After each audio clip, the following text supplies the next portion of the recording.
How to minimize YouTube on iPhone. Hey everyone, welcome back. In this video, I will show you how can you minimize YouTube video on your iPhone.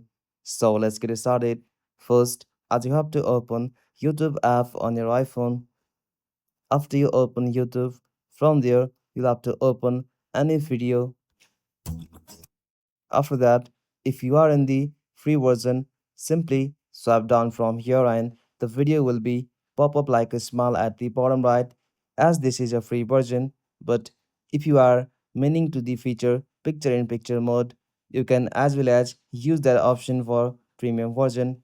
If you have any YouTube premium, simply you can play that video and swipe off from the button for your home screen, and after you close the YouTube, but the video will be still playing in the background, like you will be able to minimize the YouTube and the video will continues in a small floating window. For that, you must have the YouTube Premium, and that's it. This is the way to minimize YouTube on your iPhone. If you found this video helpful, please make sure to like and subscribe for more videos like this. Thanks for watching. Have a good day.